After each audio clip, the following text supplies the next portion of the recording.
Nanapod ko yung istorya. Sugilan ni sa katong bata nga nagkaon ba. Ang ilang sudan kanang gagmay nga isda giprito. Sige kaon bata ang nanay pod nagprito pa. Prito. Taon niya pa yung bata. Nay, nabukog ko nay. Ang nanay pod dali siya.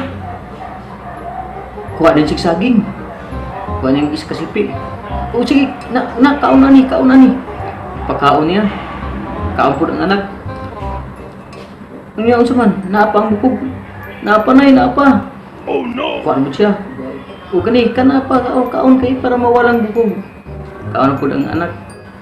Niya, napang bukog. Pero naapa lagi na yun. Sige, kaon. Nahurot ang isa kasipi. Pagkatapusan, di yun ang nanay. Unsa man, napaghapon ang bukog. Yung po ang anak, naapaghapon ay. Yan. Tingnan lang nanay, ngano di man mawala nga daghan ng saging ng nakaon ko siya. Nga asa ang bukog. Wala nay. Wala man sa akong tutunlan.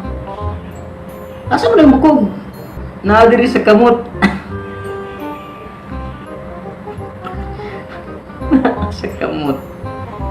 Antong gradi mawala. Na mawala to.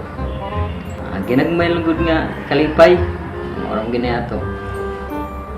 Kung nalingaw mo, pakiclick ang red button diha nga subscribe button para sa suporta. Salamat.